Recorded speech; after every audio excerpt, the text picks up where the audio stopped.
What would make this an extraordinary conversation for you today? Well, I've been following your blog ever since you started doing Instagram.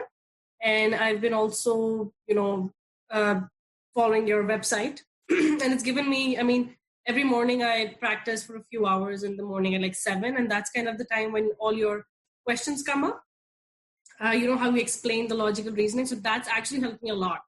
And now I've definitely improved. I haven't taken a practice test yet. I gave the July LSAT and I didn't quite score where I had to be. I basically just bombed it.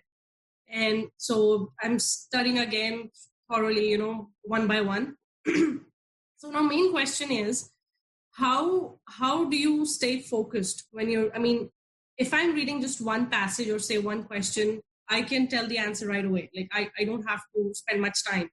But if I am reading one after the other, how do you just stay like really focused and don't zone out? Yeah, it's tough. It's tough. In my head at that point.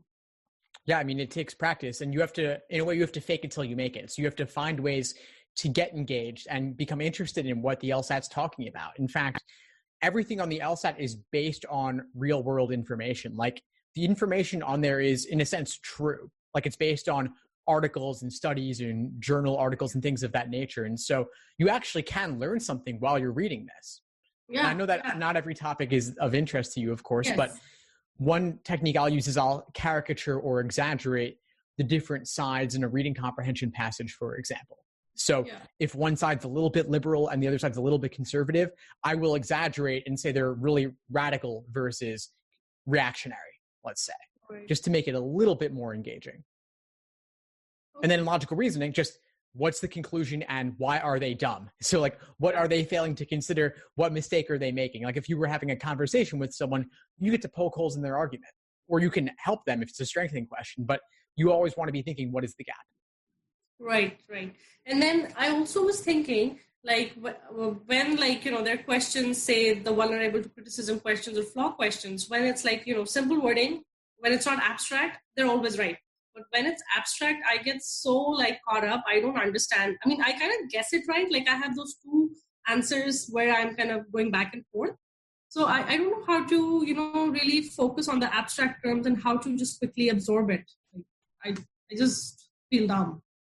Yeah, no, it's understandable. The LSAT's really great at making smart people feel stupid. They use every trick in the book. And so for abstract language, you've got to practice it so that it becomes more familiar to you. The only reason it's hard is that this is language we don't use in everyday speech. But the abstract language on the LSAT, it repeats itself. You've probably seen, you've done a handful of exams. Those same phrases come up again and again. And so you can learn it. You have the chance to learn it now. So basically, as an exercise, whenever you come across abstract language, keep a running list of those phrases and then look them up. Okay. You could even practice for, let's say, abstract flaw language, describing potential flaws that are wrong, even for the incorrect answer choices. You could think to yourself, how could you manipulate the stimulus, the argument, so that it would actually fit one of those other wrong answer choices? Okay. And then what if you encounter a word? My first language is definitely not English. I moved to North America 10 years ago, but I'm pretty good at English. I've always studied in English school. But there are certain words which come up. I can kind of guess what they mean, but sometimes they don't mean that. What would you suggest? Should I just leave the question for now and then come back to it later? Or what should I do? Something like that comes up. Yeah, if there are a lot of words like that in a given question, then yes, I would flag it, skip it, come back to it at the end. Because if you don't understand a handful of the words, that's going to obviously make your odds on that question lower. But if it's one or two words, you could try to figure them out in context. Occasionally, for a really difficult technical word, they will define it in context in the passage. And for native English speakers, this is tough too. And so you have to kind of use those context clues to figure it out. And then later, keep a running list, of course, and look up all of those words afterwards, because these things do repeat again. Yes. I've seen a few words repeat again and again in my practice test. So yeah.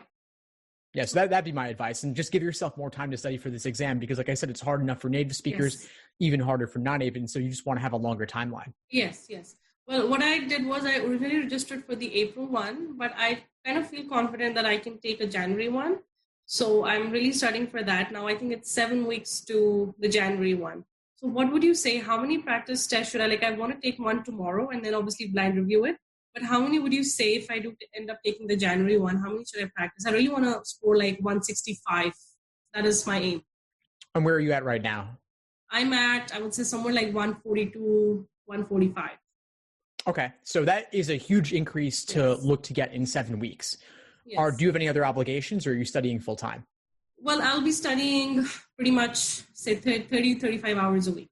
Okay. That's a lot. That's really the maximum I would recommend. And so will it be enough? It's hard to say. I wouldn't necessarily rule out April, though, because you do want a really big score increase and you're not a native English speaker. It could take a little bit more time than you'd expect. And so I'd say, as you're moving forward, see how your scores progress. If after 4 weeks, you've jumped up 10 points or 15 points, that's a good indication you can get there maybe by January. But each additional point gets tougher to get as you move up the band. So I would consider April too. I would register for it as a backup. Now, to answer your question directly, I would say minimum 10 full-length timed exams. 10 full-length timed. At least 10, so that when you take it on the actual date, it'll be like it's just another run through, and you've worked on your pacing and you've worked on your endurance. But again, it's a really big score increase you're looking for. I don't want to say it's not possible to get there by January in 7 weeks, but I think it would take a lot, and it would be against the odds. And so, do you want to apply this cycle? Is that really what's pushing you towards January? I was originally going to apply in 2021, but my husband, he's like, you really have nothing to do right now. You have the time to study. Why not study and apply this cycle? Maybe you'll get in. With my personal statement and everything, like, I've started a business. It's been successful. So he's like, you might just get in, just try it out. So that's my reason. That's understandable. Well, see where your practice test scores end up and see how January turns out for you. But if you're not at your goal score or close to it, then you might want to give it a few more months and apply next cycle. I mean, obviously, I know if you're not too busy right now, then the idea of waiting another year might seem unappealing. Yeah. But if you want the scholarship money for law school, or you want to get into a better ranked law school, or both, it could be worth it in the long run. Okay. And I have one more question. Curveball questions. Whenever I start trying to do the curveball questions, I don't understand for a good 5 minutes. It takes me a lot of time to understand. The previous LSAT, when I did, it was a disclosed test. I was scored highest in my logic games. So I did, obviously there were 4 questions. I scored about 16, I think. No, 16 or 17. Yeah, 17 out of, 24. So I know there's definitely room for improvement, but the curveball questions really get me. I just feel so dumb. Yeah, that's what they're meant to do, really. They're meant to be unfamiliar. So you're certainly not alone there. And the solution, just to do a lot of those curveball games. How many games have you done up to this point? Just the curveball ones? Yeah. Maybe 4 or 5. Yeah, that's it. So it's just, you haven't done enough. I have a list of dozens of them. And if you really want to master games, and games are actually the most perfectible section. So I would want you getting close to perfection or perfection on those. So run through that list. And that's one of those things where it takes a long time to work through everything, because you have to build the foundation with the common question types. And then if you want a top score, you also have to deal with the less common and more difficult types. And curveball games certainly fall into that category. So use my list of curveball games and just run through all of them. I have that list. Great. Run through all of them multiple times, even if necessary. But there's a lot of work ahead of you. But I think if you even get through half of that list, you'll feel a lot more comfortable being placed in those unfamiliar situations. Yes. Well, I do have although I haven't done a practice test, but I am practicing my sections, just the sections on their own, timed. So I'm not at a 35-minute right now. I'm at 40 minutes to do my, entire section. And I've definitely seen a jump just doing time sections. Now I have some problems, which I want to, obviously ask you for tutoring. I did email you. So I'm just working on those. And I think in the next week or so, I should be ready with my problems so that we can work together. Great. Fantastic. Well, I'm really glad we connected today, and I'm looking forward to working with you moving forward. What would you say is the biggest insight you got from our call today?